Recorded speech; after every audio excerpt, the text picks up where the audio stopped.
To me, John Wall sending a message to the league by, expressing these comments that he made here recently.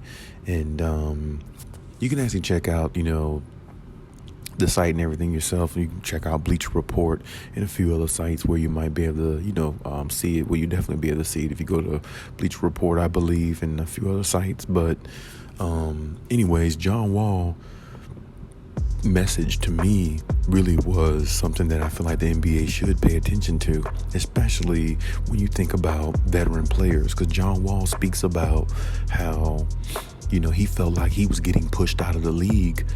And, and him keeping his professionalism and staying level-headed was something that actually helped him stay in the league and might actually helped him extend his career to where he is on the Clippers now. And, when he speaks about that, he also mentions some players that, are quite intriguing when you think about the situation. Carmelo Anthony, Dwight Howard, and even Kemba Walker, I believe he mentions as well.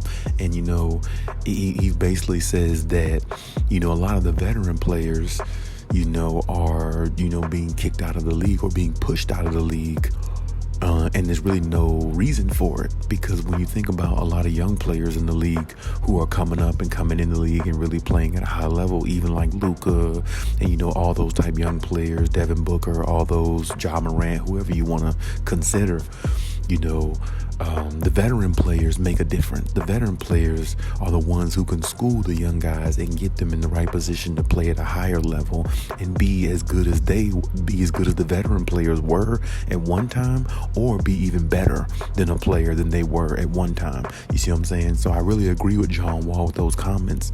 And with these comments being said, you have to kind of look at it like this too. I mean, honestly, the Clippers deserve a lot of credit as a team, because, the Clippers have given, John Wall a second chance, and they've done this multiple times. Honestly, they did the same thing with Reggie Jackson. Reggie Jackson got a second crack at life, or at the NBA life. He got a second crack at it because the Clippers gave him an opportunity. Apparently other teams weren't. So apparently, Reggie Jackson at one time felt the same way. I mean, I think a couple seasons ago, he cried after a game into the post game. Reggie Jackson did, saying that the Clippers gave him a second chance, and he really had a heartfelt, thoughts about that. And that's really huge because, as I said, the veteran guys, you need those guys in the league too, because you need somebody to school the younger guys, to teach them how to be professionals, to play the game the right way, also to teach them about the things off the court, teach them about finances, how to not blow your money, how to not go bankrupt, even the players who went bankrupt still can deliver a message to the younger guys, because if you went bankrupt, you can deliver a message to somebody else so they won't make the same mistake you made. And see, to me, things like that go a long way. And I think, John Wall's message in regards to that really needs to be looked at in high regards, because that's really a true statement. And honestly, as far as pushing players out the league, the most recent that I could think of, that I'm thinking of right now, honestly, is Dwight Howard. Because for real, I hear the talks about, the Clippers going after a Miles Turner, a player like that. But honestly, I'm pretty sure Dwight Howard still has 1 or 2 good years left in him.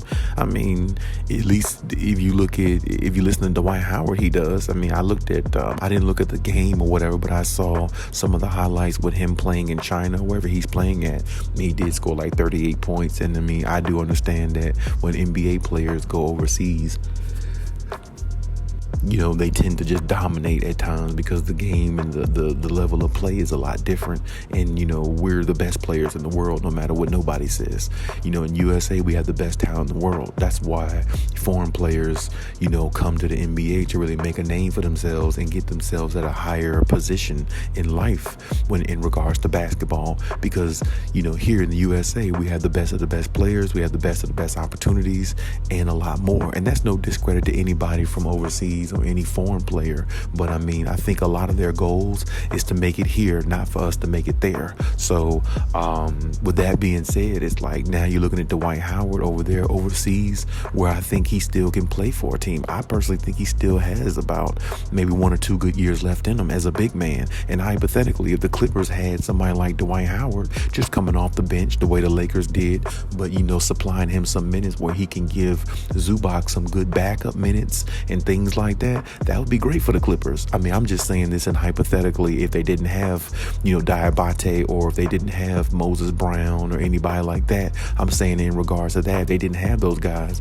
I mean, instead of going after like other players, why not just get a good backup to Zubac, who you really trust in, and a good backup? Why not have a good backup in a player like Dwight Howard, who can really actually school Zubac and take his game to the next level? Because honestly, if Zubac is going to get better, him learning from somebody who really dominated the game at one time would probably make him a lot better player, and honestly, it would make him a lot more of a dominant player if he had somebody to look up to and somebody to listen to and somebody to put their shoulder around him and say, hey, these are the things you need to do to be a better big man in this league. And who better to listen to than a Dwight Howard, who to me should have been a top 75 player, especially over Anthony Davis, who I think is really, he's a good player. He's a great player at times, but for the most part, if he's not injured, he doesn't play with that dog in him. So for me, I'm not a fan of Anthony Davis. For me, I find a player like that to be useless, if you ask me. So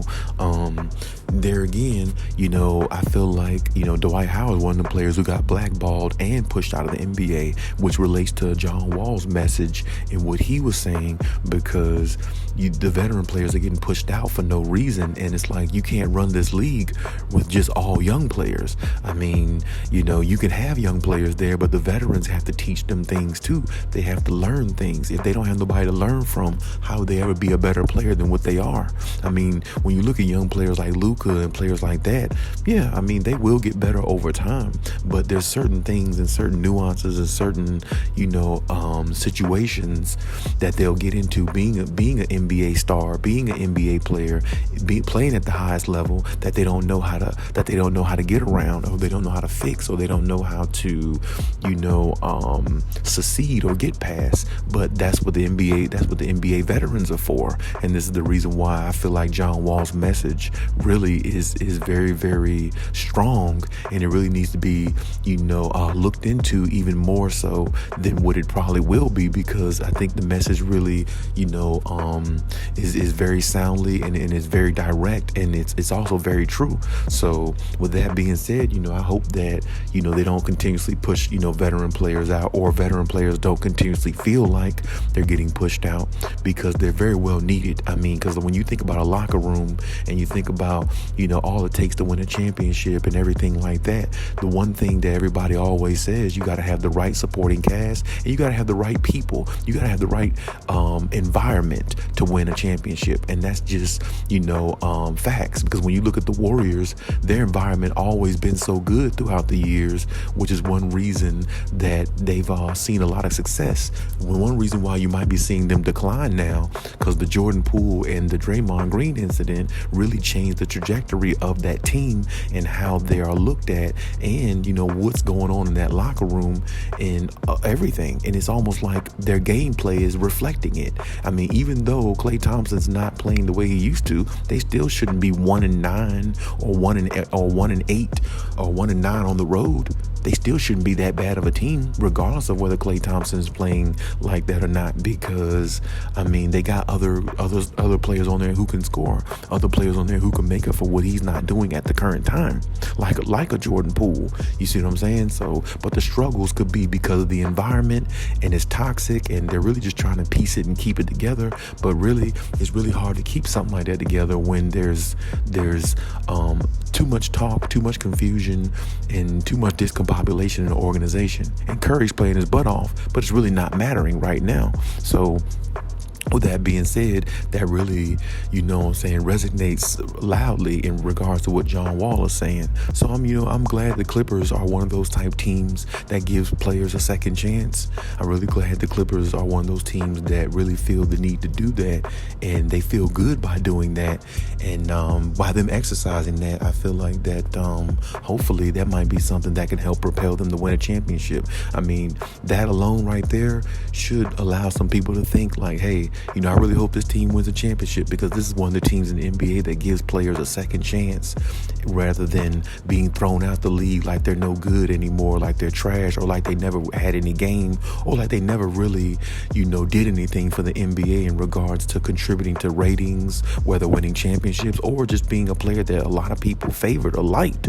You see what I'm saying? So, I really appreciate the Clippers for doing that, and, shout out to them, salute to the Clippers organization, and, other organizations who might have done the same thing, because that's a real thing, and to me that goes a long way in regards to the Players Association, and everybody in the league, and everybody in the league, whether young or old. It's really a message for everybody, because when Lukas and Devin Bookers and all of them get old, you might be hearing them say the same thing. They're getting pushed out of the league, and they really don't know why, and they really don't know how. But if it's the state of the NBA, if that's the way it is, then that's the way it's going to be. But hopefully they might be on a team like the Clippers that give them a second chance, so they can prove that they still can play in this league and still could be a part of a championship winning organization and still contribute at a decent to high level to help the team win.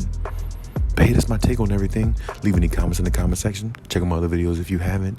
Also, please like, subscribe, and hit the notification bell if you like. And hey, till next time.